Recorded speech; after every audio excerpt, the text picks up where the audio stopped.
Have you ever pondered about the life of a man who, despite being born a peasant, managed to influence the highest echelons of Russian power? A man shrouded in mystery and controversy, Grigori Rasputin. In the frosty expanse of Russia in the late 19th century, a man emerged from the icy shadows of Siberia bearing a name that would echo through the annals of history, sending chills down the spine of anyone who dared to utter it. His name was Grigori Rasputin. A man of humble origins, Rasputin's life is a tale of intrigue, power, and mysticism woven into the fabric of Russia's tumultuous history. Rasputin, often known as the Mad Monk, was not your ordinary monk. He was a man who lived on the edges of society and faith, straddling the line between peasant and prophet, healer and heretic. His life was an enigma, a puzzle that to this day continues to intrigue historians and enthusiasts alike. Rasputin's story is not merely one of an individual, but a reflection of a time when the world was on the brink of great change. His life was intertwined with the fate of the last Tsar of Russia, Nicholas II, and his family, the Romanovs. Rasputin's influence over the royal family, especially the Tsar's wife, Alexandra, was a point of contention and was seen as a symbol of the corruption and decay at the heart of the Russian Empire. Born in 1869 in the small Siberian village of Pokrovskoye, Rasputin was a peasant child. He was the son of a modest farmer, living a life far from the grandeur and intrigue of the imperial court that he would one day become a part of. His early years were marked by hardship and toil, a testament to the harsh realities of peasant life in 19th century Russia. At a young age, Rasputin married a local woman, Praskovia Dubrovina, and they had 3 children who survived infancy. However, domestic life could not contain the restless spirit of Rasputin. He was reputed to possess mystical healing powers, a reputation that began in his own village and would later spread far beyond its boundaries. Even as a young man, Rasputin was a figure of fascination and controversy, a magnet for both devotion and suspicion. From these humble beginnings, Rasputin would go on to lead a life far removed from his peasant roots. In the early 1900s, Rasputin found his way to St. Petersburg, the heart of Russian power. This city, with its grand palaces and bustling streets, was a world away from his humble Siberian roots. Yet, it was here that Rasputin would leave an indelible mark, etching his name into the annals of history. Rasputin arrived in St. Petersburg, a man of mystery and intrigue, his reputation as a holy man preceding him. His charisma, combined with his purported healing abilities and prophetic powers, caught the eye of St. Petersburg's high society. They were fascinated by this unconventional figure who seemed to flout the norms of their world, yet appeared to possess a profound spiritual depth. Rasputin's introduction to the Russian high society was orchestrated by influential figures who were captivated by his mystique. He was seen as a novelty, a curiosity, and perhaps a source of entertainment. But as time went by, this fascination evolved into something more substantial.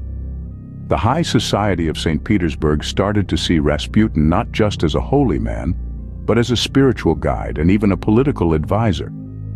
As Rasputin's influence grew, so did his power. He was given access to the highest echelons of the Russian government, and his words and actions began to shape policy decisions. This was a man who had once been a simple peasant, and now he was influencing the course of a nation. Rasputin's rise to power was not without controversy. His unconventional lifestyle and his disregard for social norms ruffled many feathers. There were rumors, scandals, and whispers of impropriety. But through it all, Rasputin remained a powerful figure, his influence seemingly unstoppable. It was here in St. Petersburg that Rasputin began to shape the course of Russian history. His journey from a humble Siberian village to the heart of Russian power is a testament to his charisma, his cunning, and his ability to navigate the complex world of Russian high society. St. Petersburg was the stage upon which Rasputin played out his remarkable and ultimately tragic life. Rasputin's influence reached its zenith when he became a spiritual advisor to the Romanovs, Russia's royal family. The Mad Monk, as he was dubbed, was a polarizing figure in the imperial court. Grigori Rasputin, a man of humble origins, had managed to weave his way into the heart of Russian power, bewitching the Tsarina Alexandra and becoming an indispensable figure in the life of her son Alexei. Alexei, the Tsarevich, was a hemophiliac, a condition that could turn a simple bruise into a life-threatening situation. Traditional medicine was of little help, and the desperate Tsarina turned to the mystical and spiritual, to a man who claimed to have healing powers, Rasputin. Whenever Alexei fell ill, Rasputin was called upon. Miraculously, or so it seemed, the boy would recover each time. This apparent ability to heal the heir to the throne only solidified Rasputin's standing within the royal family. Rasputin's relationship with the Romanovs was not without controversy. His reputation as a debauched religious mystic did little to endear him to the Russian nobility and clergy. However, the Tsarina Alexandra's faith in Rasputin was unshakable. She saw him as a holy man, a savior sent to protect her son. Any attempt to curtail his influence was met with fierce resistance from the Tsarina. Yet the Russian populace and nobility grew increasingly wary of Rasputin's influence over the Romanovs. Rumors swirled of scandalous behavior, of Rasputin wielding his power over the royal family for his own gain. His presence and influence were seen as a sign of the corruption and decay within the Romanov dynasty. And so, the stage was set for a dramatic conclusion. The Mad Monk's hold over the Romanovs, his controversial reputation, and the brewing discontent among the people and nobility created a combustible mix.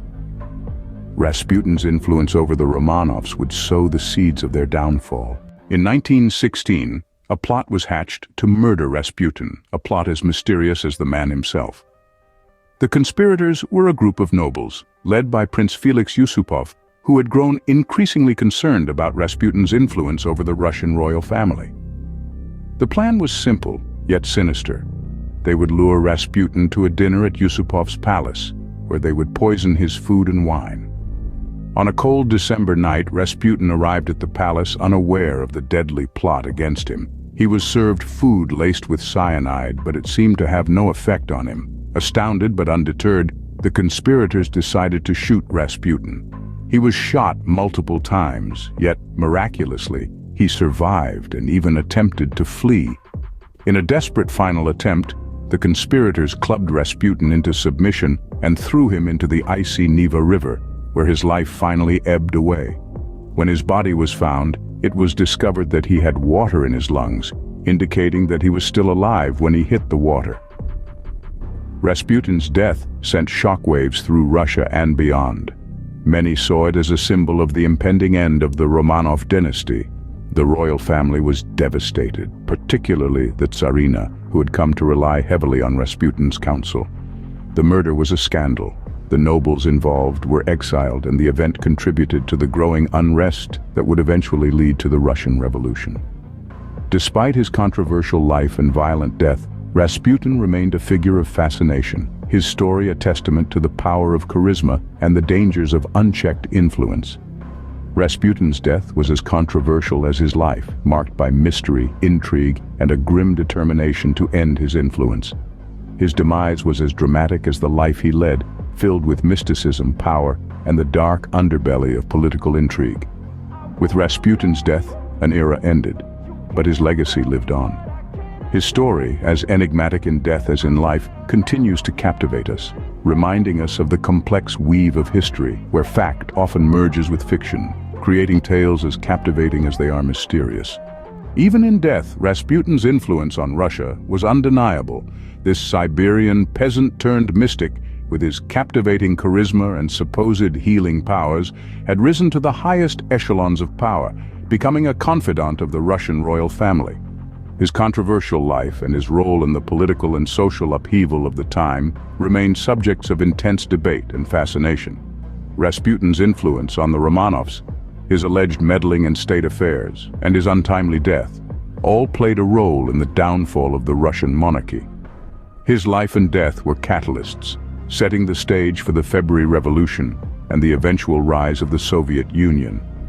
To many, Rasputin symbolizes the corruption and decadence that marked the final years of Tsarist Russia. To others, he's a symbol of the mystical and spiritual undercurrents that have long shaped Russian culture and history.